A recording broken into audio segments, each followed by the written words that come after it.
June 25, 1950. Under the cover of darkness, the North Korean People's Army launched a full-scale invasion across the 38th parallel into South Korea.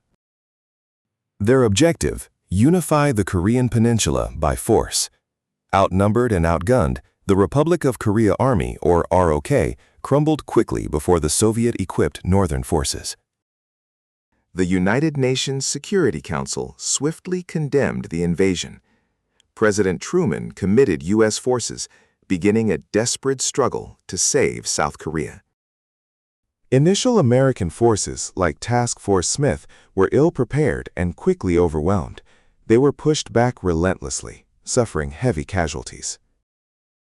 By August 1950, UN forces, primarily American and ROK soldiers, were confined to a small defensive perimeter around the port city of Busan. This became the Busan Perimeter, a desperate last stand. For weeks, intense, brutal fighting raged as North Korean forces launched repeated human wave attacks. UN air and naval superiority proved critical, bombing supply lines and providing close air support that helped hold the line. General Douglas MacArthur conceived a bold, risky plan, an amphibious landing far behind enemy lines at Inchon, near Seoul. On September 15, 1950, Operation Chromite commenced. Marines stormed the seawalls, securing a vital foothold against fierce resistance.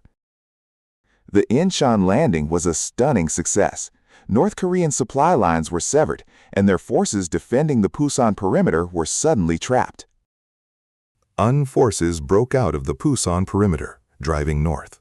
Within weeks, Seoul was recaptured, and the North Korean army was in full retreat. With the North Koreans largely routed, the UN leadership made a fateful decision to cross the 38th parallel and pursue the enemy to the Yalu River, bordering China. Many believed the war would be over by Christmas.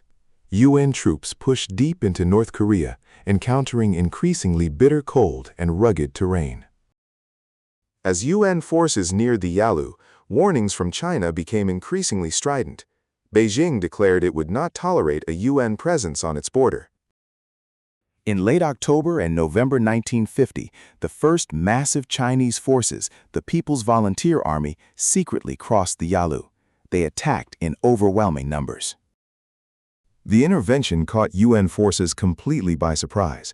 The war dramatically shifted, turning from an offensive into a desperate fight for survival. One of the most brutal engagements was the Battle of Chosin Reservoir.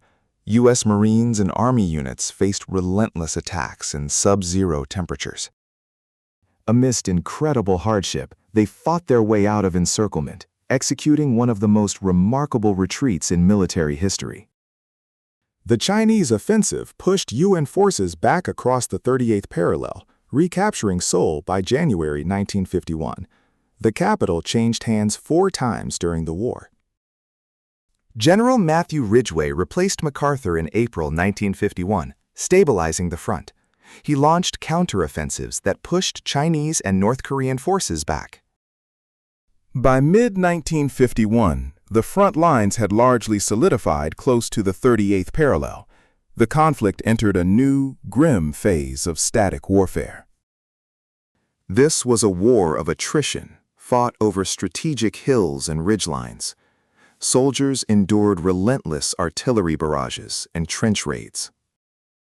Combat became centered on places like Bloody Ridge, Heartbreak Ridge, and Pork Chop Hill, names that became synonymous with grinding sacrifice. Both sides dug extensive trench systems, mirroring the brutal trench warfare of World War I, but in Korea's extreme climate. Air power continued to play a vital role, with U.S. and UN aircraft engaging in MiG alley dogfights and bombing strategic targets. Naval forces maintained a blockade and conducted shore bombardments, supporting ground troops and harassing enemy coastal positions. By July 1951, armistice negotiations began at Kaesong, later moving to Panmunjom, but fighting continued on the ground for 2 more years. The negotiations were protracted and bitter. bogged down by issues like prisoner of war exchanges, which became a major sticking point.